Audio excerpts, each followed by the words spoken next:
നിയമസഭാ തെരഞ്ഞെടുപ്പിലെ കനത്ത തോൽവിക്ക് പിന്നാലെ CPIM നേതൃത്വത്തിൽ ഭിന്നത മറനീങ്ങി പുറത്തുവരികയാണ്. വിമതരെ ക്ഷണിച്ചതിൽ പാർട്ടിയിലെ വിരുദ്ധാഭിപ്രായങ്ങൾ വിവാദമായതിന് പിന്നാലെ വിഴിഞ്ഞം ഓഹരി കൈമാറ്റ വിഷയത്തിലും ഭിന്നസ്വരം വെളിപ്പെട്ടിരിക്കുന്നു. പ്രതിപക്ഷ നേതാവ് പിണറായി വിജയനും പാർട്ടി സെക്രട്ടറി MV ഗോവിന്ദനും ഓഹരി കൈമാറ്റത്തിൽ ദുരൂഹത ആരോപിക്കുമ്പോൾ വിവാദം അനാവശ്യമാണ് എന്നാണ് കേന്ദ്ര കമ്മിറ്റി അംഗം EP ജയരാജന്റെ വാദം. വിഴിഞ്ഞം തുറമുഖ MDയെ നീക്കിയതിൽ കണ്ണൂർ ജില്ലാ സെക്രട്ടറി KK രാഗേഷ് അദാനി സർക്കാർ ഡീൽ ആരോപിക്കുമ്പോൾ കേന്ദ്ര കമ്മിറ്റി അംഗം KK ശൈലജ അതിനെ തള്ളി. കണ്ണൂരിൽ നിന്നുള്ള നേതാക്കളാണ് പരസ്പരം തള്ളിപ്പറയുന്നത് എന്നതും ശ്രദ്ധേയമാണ്. പിണറായിക്കും ഗോവിന്ദനുമെതിരെ ഒരു ചേരി രൂപപ്പെടുന്നു എന്നൊരു സംശയവും ഉയരുന്നു. ഡൽഹിയിൽ നടക്കുന്ന കേന്ദ്ര കമ്മിറ്റി യോഗത്തിൽ ഈ പശ്ചാത്തലത്തിന്റെ അനുരണനങ്ങൾ പ്രകടമായേക്കാവുന്ന വിലയിരുത്തലുകളുമുണ്ട്. ഈ വിഷയമാണ് ഇന്ന് സ്പോട്ട്ലൈറ്റ് പരിശോധിക്കുന്നത്. CPIM-ൽ പുതുച്ചേരിയോ? നിയമസഭാ തിരഞ്ഞെടുപ്പിലെ കനത്ത പരാജയത്തിന് പിന്നാലെ CPIM സംസ്ഥാന നേതൃത്വത്തിനെതിരെ പാർട്ടിയിൽ ആഭ്യന്തര അസ്വസ്ഥതകൾ പുകയുകയാണ്. തിരഞ്ഞെടുപ്പ് തോൽവിക്കു ശേഷം പ്രഖ്യാപിച്ച തെറ്റുതിരുത്തൽ നടപടികൾ കടലാസിൽ ഒതുങ്ങിയതോടെ മുതിർന്ന നേതാക്കളായ പിണറായി വിജയൻ, MV ഗോവിന്ദൻ എന്നിവരെ ലക്ഷ്യമിട്ടുള്ള നീക്കങ്ങൾ പാർട്ടിയിൽ സജീവമായിട്ടുണ്ട്.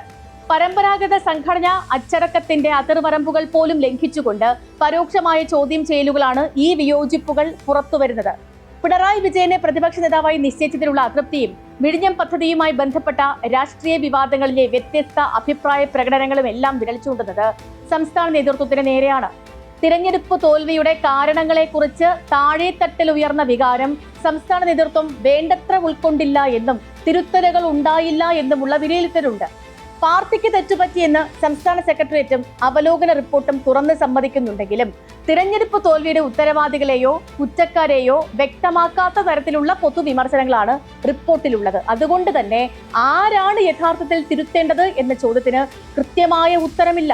പരാജയത്തിന്റെ ഉത്തരവാദിത്തം വ്യക്തികളിൽ മാത്രം പരിമിതപ്പെടുത്തേണ്ടതില്ല എന്ന നിലപാട് സ്വീകരിച്ച സംസ്ഥാന സെക്രട്ടേറിയറ്റ് പിണറായി വിജയനും MV ഗോവിന്ദനും കവചമൊരുക്കുന്ന രീതിയിലാണ് ഈ റിപ്പോർട്ട് അവതരിപ്പിച്ചത്.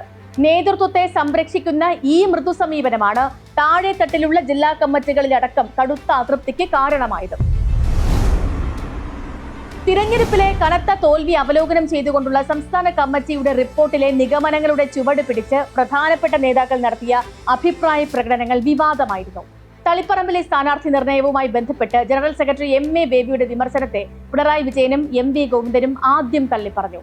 പാർട്ടി വിമതരായി മത്സരിച്ചു ജയിച്ച TK ഗോവിന്ദനും കുഞ്ഞികൃഷ്ണനും തെറ്റു തിരുത്തിയാൽ തിരിച്ചു വരാമെന്ന് പറഞ്ഞ MV ജയരാജന് ഒടുവിൽ അത് പിൻവലിക്കേണ്ടി വന്നു. നിയമസഭാ തിരഞ്ഞെടുപ്പ് തോൽവിക്ക് പാർട്ടി കണ്ടെത്തിയ കാരണങ്ങളെക്കുറിച്ചുള്ള പരസ്യ ചർച്ച CPIM വിലക്കിയിട്ടുണ്ട്. പാർട്ടിക്കുള്ളിൽ ചർച്ച ചെയ്യേണ്ട കാര്യങ്ങൾ അങ്ങനെ തന്നെ തുടർന്നാൽ മതിയെന്നും അതിന്റെ പേരിൽ വാദപ്രതിവാദങ്ങൾ വേണ്ടെന്നുമാണ് സെക്രട്ടേറിയറ്റ് തീരുമാനം. CPIM-ൽ പല വിഷയങ്ങളിലും അടുത്ത കാലത്തായി രൂപം കൊണ്ട ആഭ്യന്തര ഭിന്നതകളാണ് വിഴിഞ്ഞം വിവാദത്തിലൂടെ പുറത്തുവന്നത്. MSC അദാനി ഓഹരി കൈമാറ്റത്തിലൂടെ തുറമുഖത്ത് കുത്തകവൽക്കരണം ഉണ്ടാകുമെന്നും സംസ്ഥാന താൽപര്യം ബലികഴിക്കപ്പെടുമെന്നുമുള്ള സംശയമാണ് പിണറായി ഉയർത്തിയത്. ഓഹരി കൈമാറ്റം മുൻ സർക്കാരിന്റെ നേട്ടമാണ് എന്ന ദേശാഭിമാനി വാർത്തയ്ക്ക് എതിരായിരുന്നു നിലപാടെന്നത് വിവാദമാവുകയും വാർത്തയെ പിന്നീട് പാർട്ടി തള്ളിപ്പറയുകയും ചെയ്തു. MV ഗോവിന്ദനും തോമസ് ഐസക്കും KN ബാലഗോപാലും എല്ലാം പിണറായി വിജയന്റെ ഓഹരി കൈമാറ്റത്തെ വിമർശനം ഏറ്റുപിടിച്ചു. ഇതിനിടയിലാണ് ദിവ്യ S അയ്യരെ നീക്കിയത് ചൂണ്ടിക്കാട്ടി സർക്കാരിനെ ആക്രമിച്ച് കണ്ണൂർ ജില്ലാ സെക്രട്ടറി KK രാഗേഷ് രംഗത്ത് വന്നത്.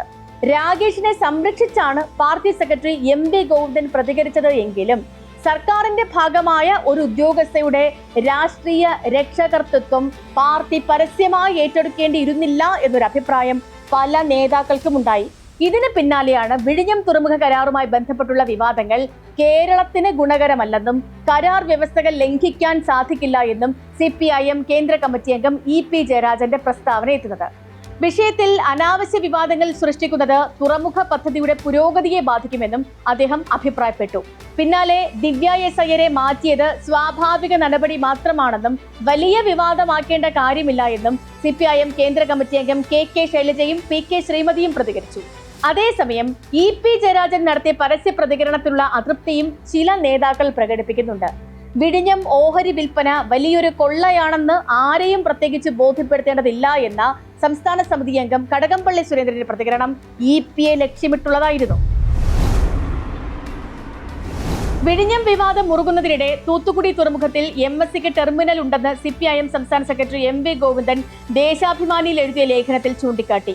വിഴിഞ്ഞത്ത് ഇൻവെസ്റ്റ് ചെയ്യുന്ന കമ്പനിക്ക് 250 കിലോമീറ്റർ പരിധിയിലുള്ള മറ്റൊരു തുറമുഖത്തിലും നിക്ഷേപം നടത്താനാവില്ലെന്ന കരാറിലെ വ്യവസ്ഥ അട്ടിമറിക്കപ്പെട്ടുവെന്ന് അദ്ദേഹം ആരോപിക്കുന്നു.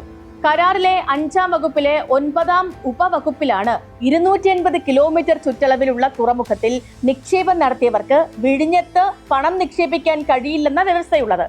വിഴിഞ്ഞത്ത് നിന്ന് 190 കിലോമീറ്റർ ദൂരത്താണ് ഈ തൂത്തുക്കുടി തുറമുഖം. ഇക്കാര്യങ്ങൾക്ക് കൃത്യമായ മറുപടി നൽകാൻ തയ്യാറാവാതെ പ്രസ്താവനകൾ നടത്തി കോർപ്പറേറ്റുകളുടെ താൽപര്യങ്ങൾ സംരക്ഷിക്കുകയാണ് മുഖ്യമന്ത്രിയെന്ന് അദ്ദേഹം വിമർശിച്ചു. വിഷയത്തിൽ മുതിർന്ന നേതാക്കളായ ഇ പി ജയരാജന്റെ നിലപാടിനെ തള്ളുന്നതാണ് ഈ ലേഖനം എന്നതാണ് ഉയരുന്ന ആരോപണം. തോൽവി പഠിക്കാനും തിരുത്താനും സംസ്ഥാന നേതൃത്വം തീരുമാനിച്ചതിന് പിന്നാലെയാണ് CPIM-ൽ മുഖം നോക്കാതെയുള്ള വിമർശനങ്ങൾക്ക് തുടക്കമായത്. അധികാരം നഷ്ടമായതോടെ ഇനി ആരെയും ഭയക്കേണ്ടതില്ലെന്നും തുറന്നു പറച്ചിലിനും പറ്റിയ സമയമാണിതെന്നും നേതാക്കളും അണികളും ചിന്തിക്കുന്നതിന്റെ സൂചനയായാണ് നിരന്തരം ഉയരുന്ന വിരുദ്ധ സ്വരങ്ങളെ വിലയിരുത്തേണ്ടത്. കാലങ്ങളായി കാത്തു സൂക്ഷിച്ച സംഘടനാ അച്ചടക്കത്തിന്റെ അതിർവരമ്പുകൾ ലംഘിക്കപ്പെടുന്ന ഈ ഭിന്നസ്വരം CPIM-ൽ ശുദ്ധീകരണത്തിനോ അല്ലെങ്കിൽ നേതൃത്വപരമായ പൊളിച്ചെഴുത്തിനോ കാരണമാകുമോ എന്നുള്ളതാണ് രാഷ്ട്രീയ കേരളം ഉറ്റുനോക്കുന്നത്. സ്പോട്ട്ലൈറ്റിൽ മറ്റൊരു വിഷയമായി നാളെ വീണ്ടും ഇതേ സമയം കാണാം. നമസ്കാരം.